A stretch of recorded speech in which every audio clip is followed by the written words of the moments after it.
Nah, apa sih yang membedakan rumah mungil sama villa-villa yang ada di Jogja itu, Pak?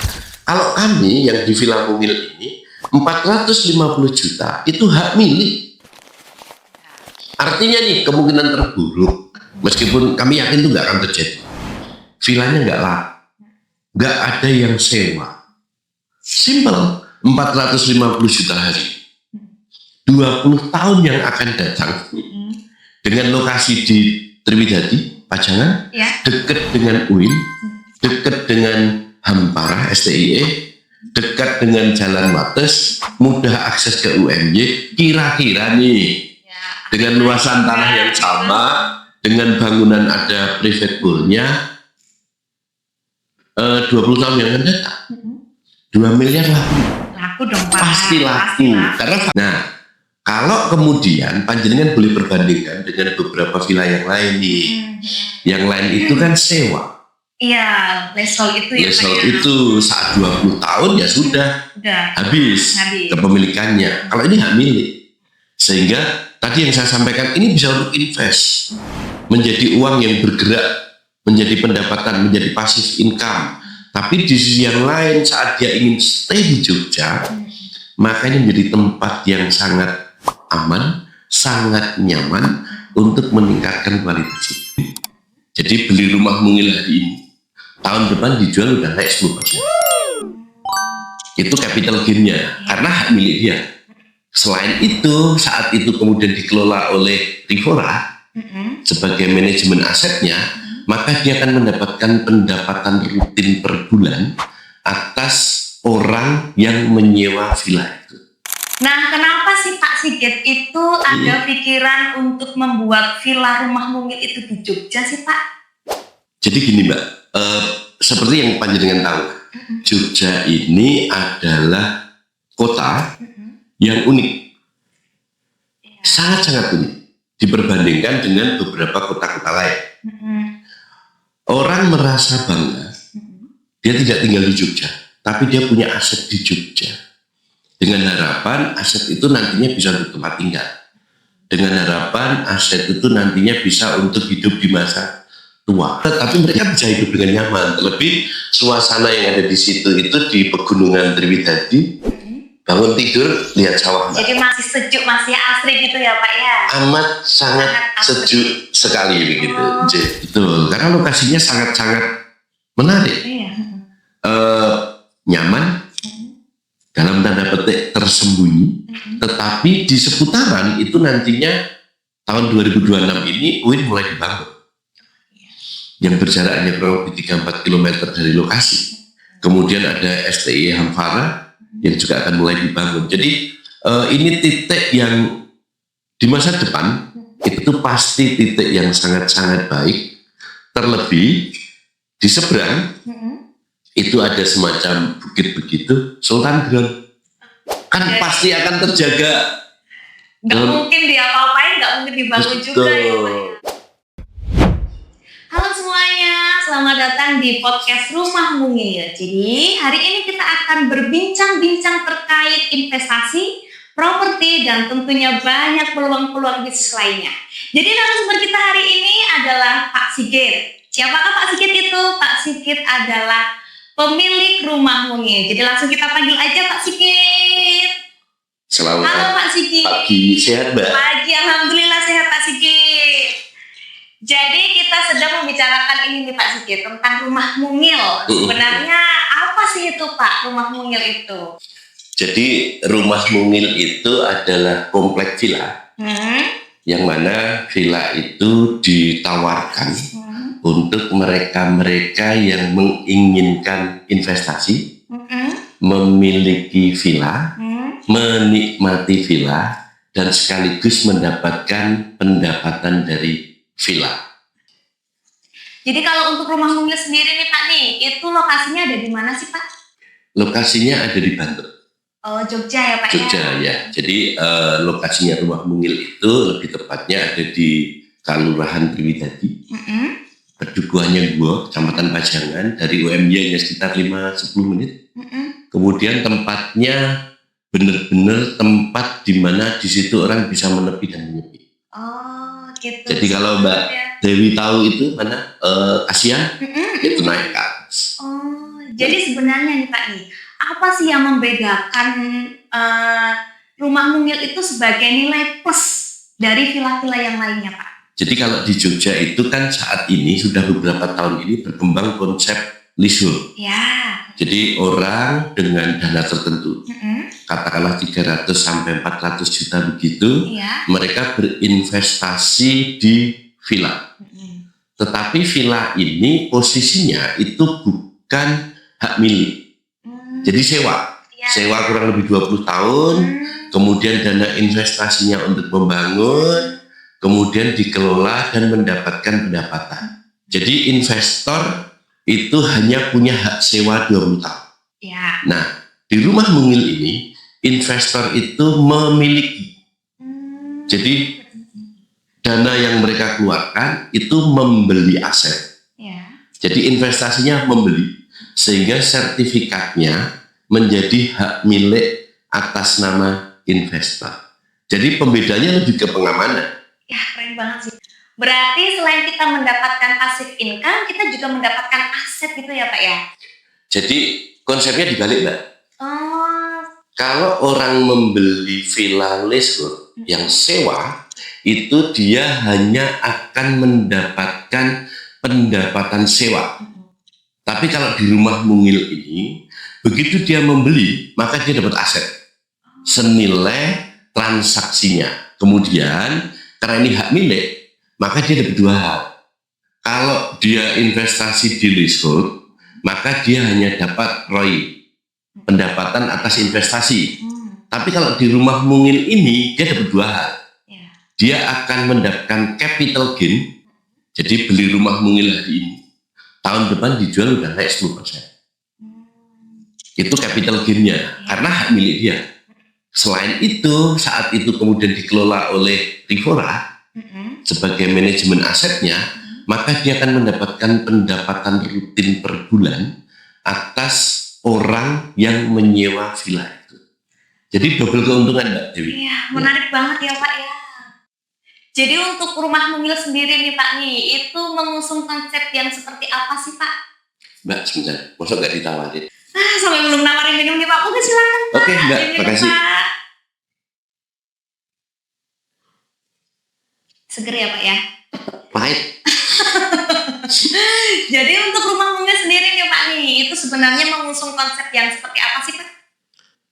Jadi gini, konsepnya rumah mungil itu kami merencanakan di situ nantinya ada kurang lebih 40 villa untuk tahap pertama ini. Wah, keren banget. Ya, 40 villa itu tipenya 36, luas bangunannya all, tanahnya 60 meter. Kemudian di komplek villa itu nantinya akan kami buat coffee shop, dan di masing-masing villa nantinya ada private pool. Jadi ini benar-benar dibikin tertutup. Orang ya lebih private begitu, lebih private, tapi mereka bisa hidup dengan nyaman. Terlebih suasana yang ada di situ itu di pegunungan Triwidadi. Bangun tidur lihat sawah Mbak. Jadi masih sejuk, masih asri gitu ya Pak ya? Amat sangat sejuk sekali begitu. Kalau untuk konsep bangunannya sendiri nih Pak nih, mengusung konsep apa nih? Jawa. Konsep Jawa. Klasik gitu ya, Jawa klasik ya. Jawa klasik kemudian kami padukan dengan beberapa yang modern. Jadi kalau orang membeli aset di villa rumah mungil ini, mereka tidak hanya mendapatkan bangunan, tapi sudah include di dalamnya semua kelengkapan. Ya, jadi full furnish ya. Full furnish ya. Betul. Itu harga keseluruhan gitu ya Pak ya? Untuk keseluruhan ya. Berapa Pak kira-kira? Untuk saat ini di 5 unit pertama itu kami jual di harga 450 juta all in. Biaya akad, balik nama, peningkatan jadi SHM sudah include ada di dalam. Keren banget ini. 450 juta. 450 juta. Bangunan, udah dapat furnish, betul. Udah include semua legalitasnya gitu ya Pak ya. Betul. Dan dalam komplek itu nantinya kan ada coffee shop. Kemudian ada area parkir yang cukup memadai. Ya, parkir komunal gitu. Betul, karena memang villa ini dikonsep mobil tidak parkir di dalam villa. Tuh, nanti Rivora yang menservis semuanya itu. Biar lebih private lagi betul, gitu ya Pak betul. ya, untuk menjaga kenyamanan tamu juga ya Pak ya. Betul ya. Kalau misalnya nih Pak nih, Dewi pengen mendapatkan ini nih villa tersebut nih Pak nih, itu gimana sih Pak caranya Pak? Jadi kalau caranya gampang banget Pak. Tinggal beli gitu Tinggal kan beli. Yang penting kan uangnya. Kan begini, kami itu kan harus memastikan bahwa Mbak Dewi sebagai calon pembeli itu harus aman. Kan ada beberapa kejadian saat ini di beberapa tempat begitu, sudah keluar uang tapi penuh ketidakpastian.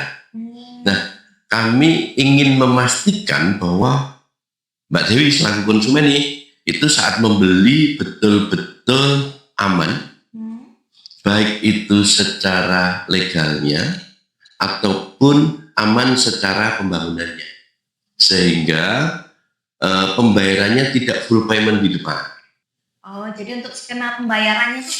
Ya, jadi bertahap. Jadi saat pertama kali dia milih titik, dia hanya cukup bayar booking fee 5 juta rupiah. Kemudian begitu minggu kedua, 2 minggu kemudian, dia harus membayar sebanyak 50% dari harga. DP gitu ya Pak? Untuk DP, dan kami bangun villanya. Kami bangun villanya, begitu villa itu sudah atap, lantai, dindingnya selesai, baru dia bayar kembali sebanyak 20%. Sisanya di akhir, saat akta jual beli. Nah, saat akta jual beli itu dia terima sertifikat. Oh, berarti langsung ya? Langsung, tapi di depan PPJB dulu. Ada perikatan jual beli dulu. Karena kan jangan sampai pada saat dia sudah membayar full payment, itu bangunannya nggak ada, sertifikatnya nggak ada. Kami harus pastikan itu, sehingga saat dia membayar, betul-betul pembangunan itu ada dan berjalan. Saat dia lunas, sertifikat betul-betul dia terima, AJB betul-betul Mbak Dewi dapatkan. Jadi kalau misalnya nih Pak, pembelinya itu dari luar kota nih Pak nih. Ya. Nah itu nanti untuk memantau unit itu terbangun atau enggaknya itu gimana Pak?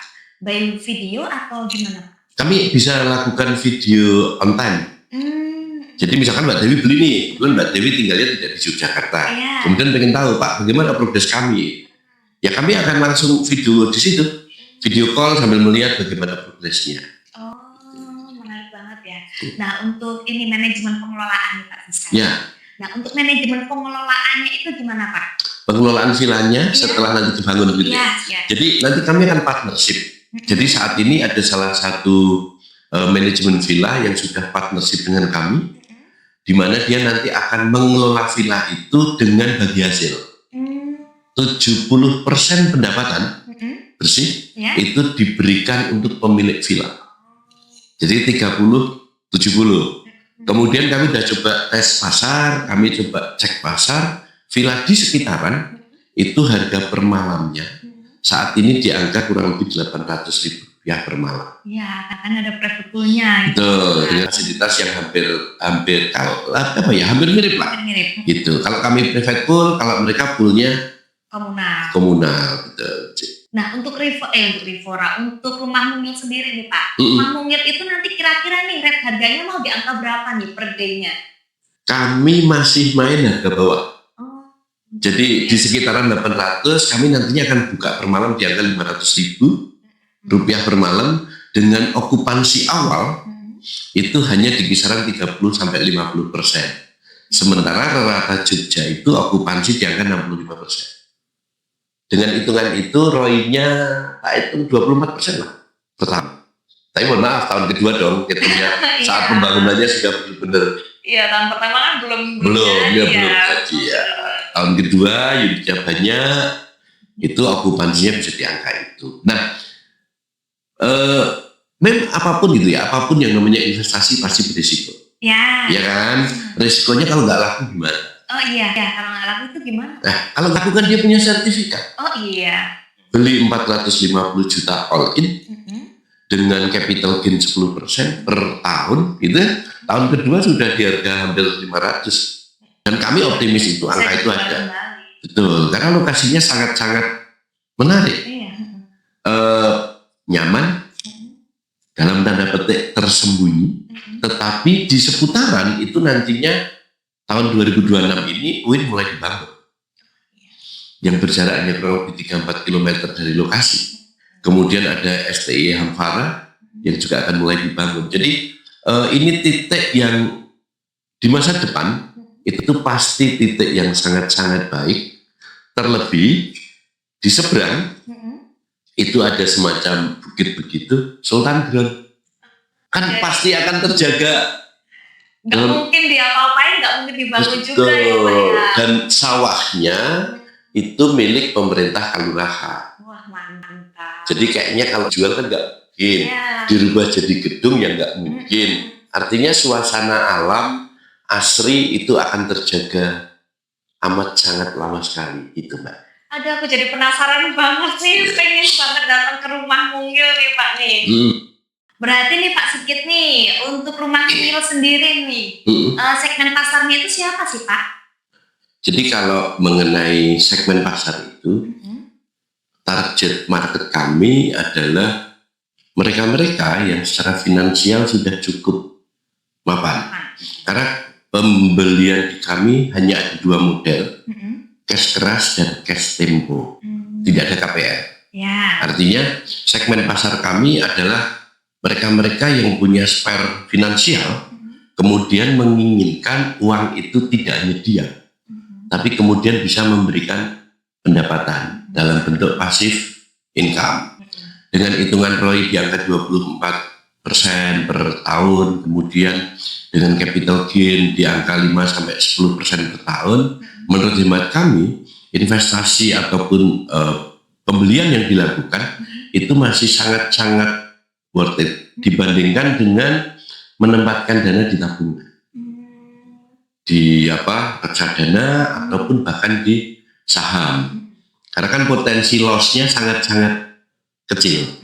Gitu. Kalau mengenai orang mana, bisa orang Jogja, bisa orang luar Jogja, tetapi tentunya mereka-mereka yang ingin punya sesuatu yang lebih. Ya.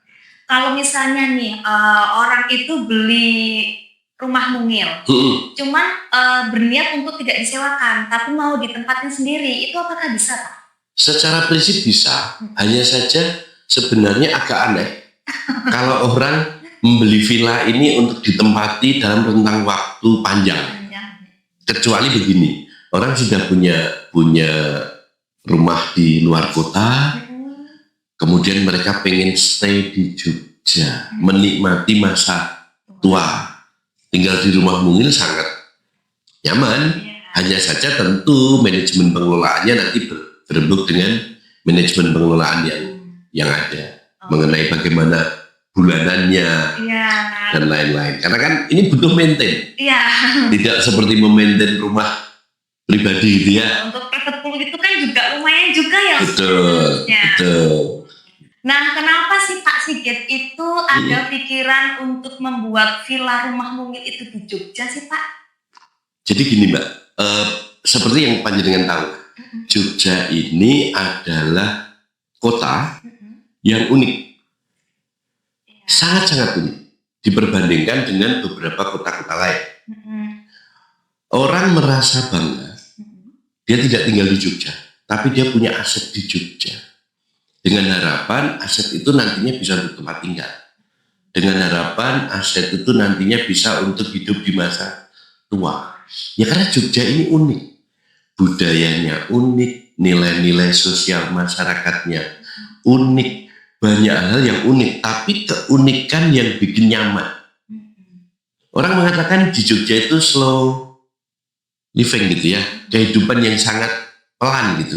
Padahal menurut hemat saya bukan sangat pelan, karena Jogja itu memang sangat-sangat spesial dan sebuah kebanggaan bagi orang yang bisa punya aset di Jogja.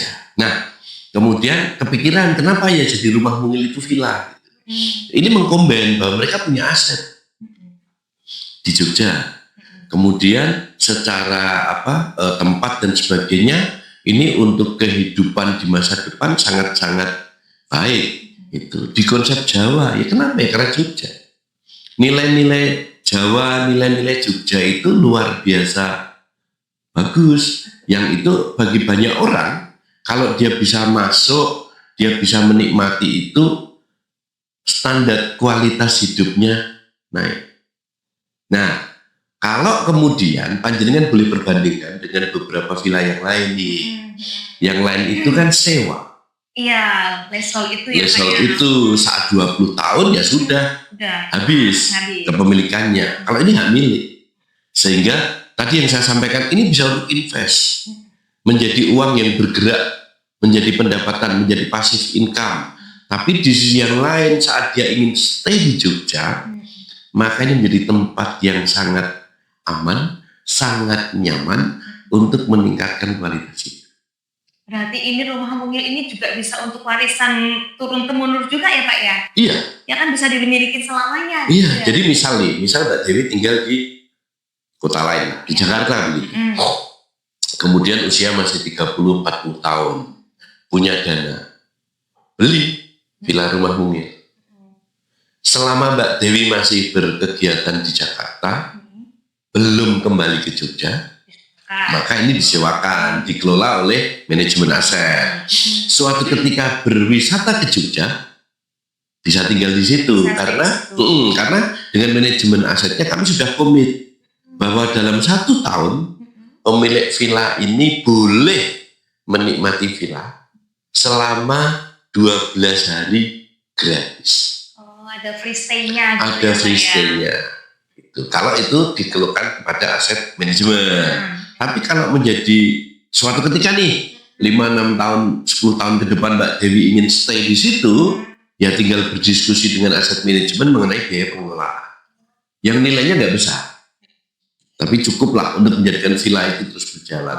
Soalnya gitu. untuk maintenance-nya itu juga nanti akan naik sesuai dengan ini. Betul, ya. Kalau yang kami pahami selama ini, rata biaya maintenance itu di angka 600.000 ya, itu per satu villa. Ya kalau jadi tempat tinggal di situ terus gitu kan. Bayangin tinggal di villa rumah mungil, hanya keluar biaya maintenance 600.000, tapi di situ ada tempat olahraga, ada coffee shop, ada macam-macam. Pokoknya itu tuh rumah villa yang sepi, cuma di situ udah ada banyak fasilitasnya gitu. Betul. Ya. Nggak perlu kita keluar lagi, udah ada semua di situ. Sepi, sangat nyaman untuk menepi, sangat nyaman untuk menyepi, tapi mudah dijangkau. Oh iya. Dekat dengan kampus, dekat dengan fasilitas kesehatan dan sebagainya. Dan kalau ke Malioboro, ya paling 10 menit Mbak. Oh gitu. Ya, tapi jam 2 malam. Pakai motor, nggak pakai rem, gitu kan. 10 menit sampai Malioboro. Ya kalau normal sih 30 menit. Ya. Normal. Kalau abnormal 10 menit. Tadi tanpa rem, gas terus. Nah ini Pak nih, kan tadi Bapak bilang nih lokasi rumah mungil itu kan ada di Pajangan nih Pak. Nah setahu saya itu kan Pajangan itu kan lokasinya tuh di area perbukitan gitu ya Pak ya? Betul ya. Untuk konsep bangunannya itu gimana Pak? Jadi gini Mbak, karena itu perbukitan, ini kan dibangun untuk villa. Villa itu kan butuh kenyamanan, butuh konsep bangunan yang berbeda dengan perumahan. Jadi kalau perumahan itu konsepnya datar, ya. Gitu. Tapi kalau villa itu justru kalau datar kurang indah. Ya. Karena kan kemudian pandangan masing-masing villa akan terganggu ya kalau datar gitu. Nah, karena di sana perbukitan itu kami kemudian lakukan cut dan fill. Tapi fillnya kecil. Kami cut, kemudian nanti berjenjang begitu, sekian unit datar. Nah, karena itu dengan konsep Jawa, villa ini kan nantinya hanya dengan 1 kamar. 1 kamar mandi, ada mini kitchennya sama private pool ya, sama kolam. Kualitas bangunannya kami jamin bagus, karena kami menggunakan batu bata. Jadi bata merah betul, tidak pakai hebel. Kami menggunakan bata merah, kemudian tidak hanya sekedar kolom praktis, tapi kami juga menggunakan cakaraya, food plank. Kenapa? Supaya pada saat nantinya dibangun itu betul-betul kualitasnya bagus. Karena kan villa ini direncanakan tidak hanya 10-20 tahun. Tapi untuk selamanya. Untuk selamanya. Sehingga secara kualitas kami betul-betul upayakan untuk yang terbaik. Baik, yang paling baik, yang paling bagus ya Pak ya. Betul. Itu bisa sampai berpuluh-puluh tahun gitu. Ya, terlebih tadi yang Mbak Dewi bilang, pajangan itu kan konturnya seperti ini. Nah, beberapa pengalaman yang ada karena ketidakhati-hatian saat melakukan proses cut and fill, bangunannya baru berapa lama sudah bermasalah. Itu menjadi pengalaman. Sehingga saat ini udah cut and fill, Mbak. Udah cut and fill, saat kami lakukan cut and fill, kami sudah memperhitungkan itu. Bahwa air harus aman nih. Jalan air harus aman. Saluran airnya, supaya air tidak mampet. Kemudian fill-nya harus rendah. Kemudian harus menggunakan cakar ayam. Bangunannya nggak boleh, biar kokoh. Kemudian menggunakan batu bata merah itu, supaya kenceng nih. Karena kalau hebel kan hanya modal lem. Kalau di semen terus gitu ya. Betul. Kemudian kami menggunakan rangkanya kayu untuk atap. Itu biar apa Pak? Biar lebih elastis ya. Lebih elastis dan kembali lagi karena ini konsep Jawa. Ya, lebih klasik. Kami yang sedikit modern hanya untuk gawangan. Gawangannya kami nggak pakai kayu tapi menggunakan aluminium. Gitu. Rencananya seperti itu. Klosetnya kloset gitu. Berarti itu tuh sebenarnya kualitas modern, cuman desainnya tetap pakai yang klasik gitu ya Pak ya, biar lebih adem juga sih. Betul, lebih adem. Dengan ukuran bangunan 36 meter. Itu untuk luasan kamarnya itu nantinya rencananya 30 meter untuk kamar. Itu cukup luas itu Pak. Presiden side. Cukup lega. Amat sangat lega sekali gitu. Jadi kalau misalkan orang nginep di situ dengan bawa satu anak pun masih. Kalau misalnya membawa beberapa orang tuh misalnya lebih dari 2, lebih dari 3, itu apakah nanti bisa kayak pesen extra bed gitu Pak? Bisa ya Pak ya. Itu kan untuk sewanya. Ya kan untuk sewanya. Kan dia bawa 2-3 orang anggota keluarga boleh pakai extra bed. Tapi kalau dia misalkan satu keluarga besar kemudian pengen beli villa, ya kalau anaknya sampai 5 jangan cuma satu belinya 2 atau 3 berdampingan begitu. Itu nanti di connecting itu juga bisa ya? Bisa connecting. Dan kami ada satu konsep. Untuk yang atas itu tipe besar, itu luas tanahnya 250 meter. Gede banget itu. Iya, hanya 1 miliar Mbak saat ini. 1 miliar dengan luas tanah 250 meter. Itu lumayan banget Pak, itu gede. Itu total berapa kamar Pak kalau yang untuk yang ukuran besar itu? Jumlah kamarnya nanti 2. Karena bangunannya kami bikin tipe 55. Tipe 55. Tetap ada private poolnya juga. Tetap ada private poolnya, kemudian ada carport. Jadi mobil bisa masuk untuk sekian unit yang itu ya. Betul. Itu justru malah lebih private lagi tuh Pak. Lebih private lagi dan lebih punya duit lagi, ya kan? Dan secara bisnis itu ke depan akan lebih potensial. Capital gain-nya lumayan besar dengan nilai investasi yang 2 kali lipat kurang lebihnya dari untuk yang standar. 1 M aja. Beli Mbak? Jauh Pak. Jadi gini Pak Sigit, di Jogja itu kan banyak villa-villa nih Pak nih. Nah apa sih yang membedakan rumah mungil sama villa-villa yang ada di Jogja itu Pak? Jadi kalau perbedaan yang paling mendasar gini, mayoritas villa-villa di Jogja itu leasehold, sewani. Jadi misalkan PT X dia nyewa lahan dari pemilik lahan selama 20 tahun. Ansih per tahun mungkin 20-50 juta lah. Kemudian atas lahan itu oleh perusahaan dibangun villa. Villa ini kemudian dijual kepada investor. Di mana investor itu membayar rupiah tertentu, 300 atau bahkan sampai 400 juta. Investor ini hanya punya hak guna itu sampai 20 tahun. Setelah itu udah selesai. Setelah itu selesai. Nah, tetapi dalam masa 20 tahun itu, investor mendapatkan pendapatan atas sewa villanya. Hanya itu ya? Hanya itu. Nah, kadang begini Mbak, karena kan perhitungan yang dibuat itu proyeksi ya. Katakanlah investor dijanjikan per bulan akan mendapatkan pendapatan 10 juta atas sewa villa itu. Itu simulasinya. Simulasinya. Berarti setahun kan 120 juta. Kalau 20 tahun itu kan 2,4 M. Dari investasi 400 juta. Tapi belum pasti. Dengan selisih berarti dia pendapatan 1,8 lah. Berarti 1,8 dari 400 itu berarti 5 kali 4, setengah kali lipat. Tapi nggak pasti. Iya kalau 10 juta per bulan. Kalau misalnya nggak laku. Karena kan faktanya itu garansi pendapatannya itu hanya 1,5 sampai 2 juta per bulan. Ya kan? Kan berarti kalau anggap aja 2 juta lah. Berarti kalau setahun kan 2,4 juta. Kalau 20 tahun hanya 4,8, hanya 480. Beli 400.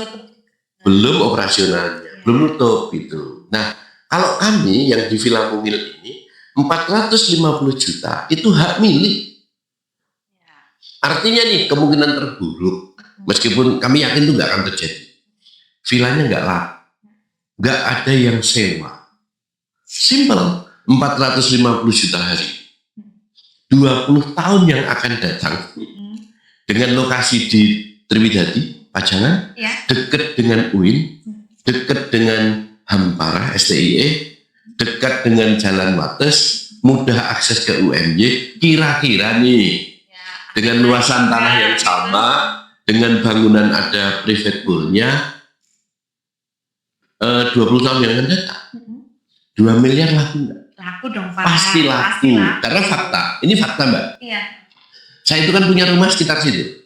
Saya beli tahun 2004-2005, 30 juta, tipe 36. Sekarang ini harganya sudah 300 juta. Nah itu udah 10 kali lipatnya sendiri. 10 kali lipat sendiri. Artinya kalau di Villa Mungil 450 juta hari ini, 20 tahun yang akan datang, pas setengah miliar kok. Jauh lebih untung ya. Betul, sehingga dibandingkan dengan leasehold, ini aman ini, karena hak milik. Pasti nih, capital gain-nya pasti dapat. Pasti. Itu sementara kualitas bangunannya tadi yang saya sampaikan ke Mbak Dewi yang paling terbaik dan lagi juga kan kita mendapatkan sertifikat nih ya Pak ya. Iya, dapat sertifikat atas nama konsumen. Itu legalitas yang paling aman nih Pak ya. Paling aman. Jadi legalitas yang didapat kalau beli di Rumah Mungil itu apa aja Pak? Kalau saat pertama kali itu PPJB, perjanjian perikatan jual beli, karena belum lunas pembayarannya.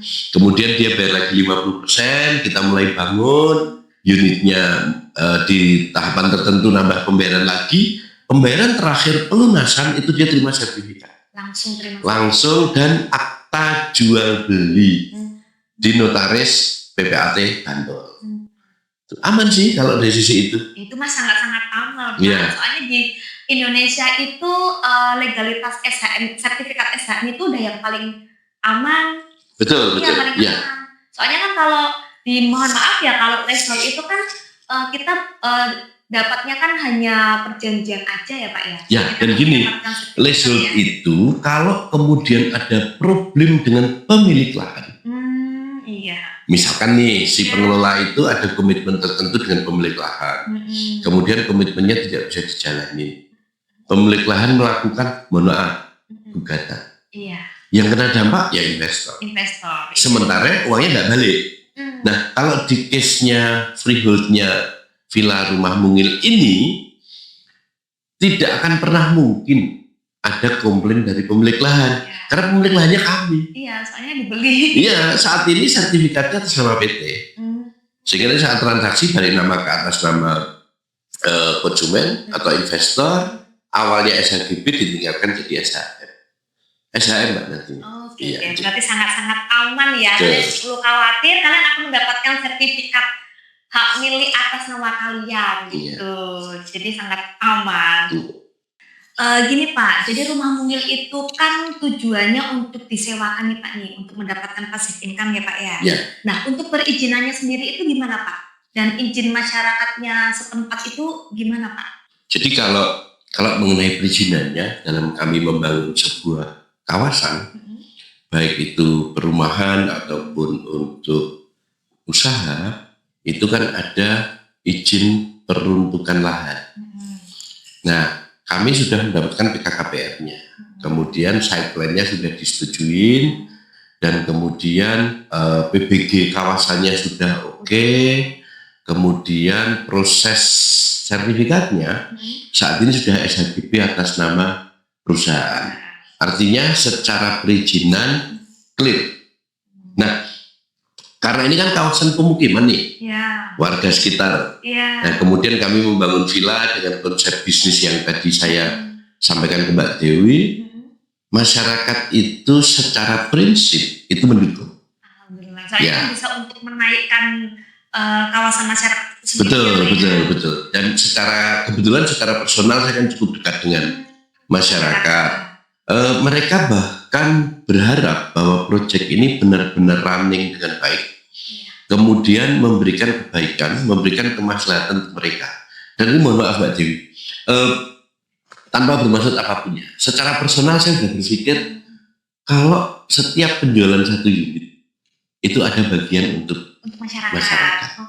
Untuk kebaikan masyarakat, baik itu RT ataupun padukuhan yang bisa untuk dimanfaatkan mereka sih. Gitu sih Mbak, karena memang selama ini mereka cukup support dengan kami. Oh, berarti malah justru itu malah menjadi ikonik untuk warga di situ juga nih Pak, nih Rumah Mungil nih. Betul. Dan menaikkan harga menaikkan nilai. Karena kebetulan juga di sekitar situ memang ada beberapa villa, tapi personal. Yang Mbak Dewi tahu agak jauh, itu ada konsep villa yang dibisniskan lah. Saya nggak nyebut merek kan nggak enak, gitu. Tapi ini memang kawasan yang nantinya bisa berkembang. Kawasannya berkembang, accessibility-nya bisa jadi, saya yakin akan jauh lebih baik dan lebih mudah, tetapi kenyamanan, keasriannya terjaga. Yang tadi perbukitan, ada sawahnya, ujung sana Sultan Grad, aman. Nuansa alamnya kan aman. Kalau ya zaman sekarang itu bisa untuk grounding juga gitu ya kalau situ. Ya, buat gulung-gulung Mbak. Buat gulung-gulung gitu. Kalau Mbak Dewi pengen grounding ya di situ ya kan. Iya. Gitu sih Mbak. Oke Pak Siki, kita udah ngobrol panjang lebar nih dan banyak juga ilmu yang saya dapat nih tentang investasi, tentang bangunan, tentang legalitas dan segala macam nih. Nah, satu pertanyaan terakhir nih Pak nih. Kenapa sih Pak saya harus beli rumah mungil? Mbak Dewi? Iya. Kenapa Mbak Dewi harus beli? Saya yakin Mbak Dewi punya duit nih. Jadi orang harus beli rumah ini karena punya duit. Punya duit ya, itu yang pertama ya Pak ya. Punya duit sama beli. Ini tidak hanya investasi. Jadi orang yang beli rumah mungil itu bentuknya berpikirnya jangan investasi. Tapi ada kebaikan. Ada pride. Bukan semata-mata karena dia punya lahan di Jogja, bukan semata-mata karena punya villa di Jogja, tapi ada kebanggaan bahwa rumah mungil ini tempatnya sangat spesial. Hanya orang-orang tertentu, orang-orang terpilih yang mampu beli. Yang mau mungkin banyak, tapi yang mau terbatas. Sehingga Mbak Dewi nanya, kenapa Pak saya harus beli? Kan supaya Mbak Dewi jadi orang yang diberi kesempatan, yang diberi kemampuan untuk membeli rumah. Dan ini nggak bicara mengenai rumah.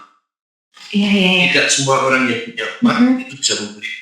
Dan sebaliknya, tidak semua orang yang tidak punya uang tidak bisa membeli. Sebenarnya saya bilang punya uang. Iya, harus ada uangnya. Orang yang tidak punya uang, belum punya uang, tapi karena dia terpilih, dia bisa membeli. Berarti rumah mungil itu sendiri ada daya tarik tersendiri ya Pak ya? Daya tarik tersendiri dan ini memang spesial. Ini bukan sekedar orang beli rumah karena pengen invest. Yang tadi saya omongin lebih mengenai logika. Tapi dibalik ini kalau pembeli rumah mungil, pemilik rumah mungil ada orang. Jadi kalau Mbak Dewi tanya kenapa harus beli, supaya Mbak Dewi jadi orang. Keren banget sih. Ya udah, terima kasih Bapak untuk waktunya. Kita bisa diberi kesempatan untuk berbincang-bincang nih Pak nih. Semoga Pak Sikit sehat selalu nih Pak ya. Sama-sama. Ya, terima kasih ya Bapak. Nah itu tadi kita udah ngobrol panjang lebar dengan Pak Sigit ya tentang rumah mungil. Jadi di situ kita dapat ilmu banyak banget nih tentang investasi, tentang bangunan, tentang legalitas, pokoknya masih banyak lainnya.